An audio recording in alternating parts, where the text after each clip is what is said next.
All right, folks, welcome back to Plain Fun RC. As you can see, we have got the pond racer together here. And this thing is huge. To give you perspective, that table is an 8-foot table. And you can see it's 4 feet wide. It extends well past the 4 feet, of course. And the wingspan, I'm trying to get it all in on the video. It's really difficult, but it's massive. I mean, it's really massive. It is just absolutely huge. So there's one problem I discovered. Well, first of all, the reason why I put it together is because I wanted to make sure, let me see if I can get a shot of it. See the bolt in there? I wanted to make sure that when I drilled the hole there for that bolt, drilled the hole through the pod for that bolt to go through, that it was correct. This just needs to come, I'm gonna have to take this off, this pod off, and bring that hole forward just a little bit. But outside of that, all the holes for the wings and for that other pod is perfect. So I was really happy with the outcome of that. The other problem I ran into is that the wing tubes, these wings are slid all the way, these wings here are slid all the way on, but the wing tube is too long. So I'm gonna have to take off whatever this amount is here. I'm gonna have to go ahead and take that equal amount off on the end of the tube there, so this wing will slide in place. So that's the only issue we've discovered so far. I will say that sliding on the rear portion of the aircraft there were those tubes that came off the elevators, the horizontal stabilizers. They're very tight.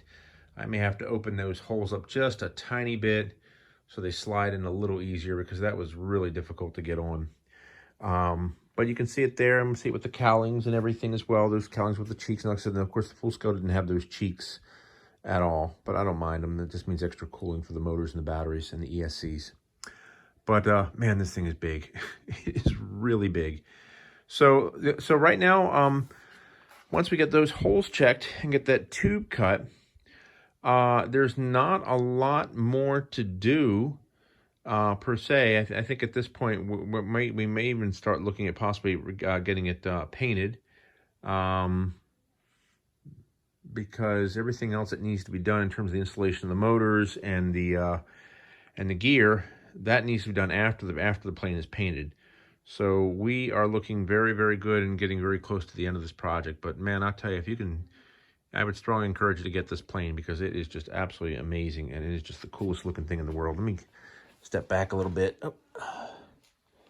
Let me see if I can prop the wing up a little bit more.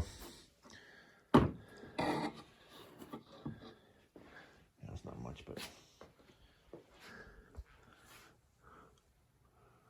yep, there she is. Very cool looking. All right, folks, more to come. All right, folks, continue with our update here on the Plain Fun RC channel. We went ahead, we trimmed off a portion of the wing tubes, and it's perfect. We got the wings mounted, they mount perfectly. This thing is just absolutely gorgeous, and it is just awesome looking. And it is big. It is very big. You can see the wingspan is definitely much longer than the table.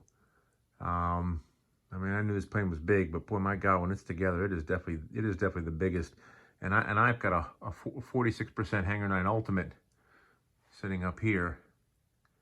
And I got to say, size-wise, this thing just about dwarfs it. This is truly the largest plane I have. But it's a great-looking airplane.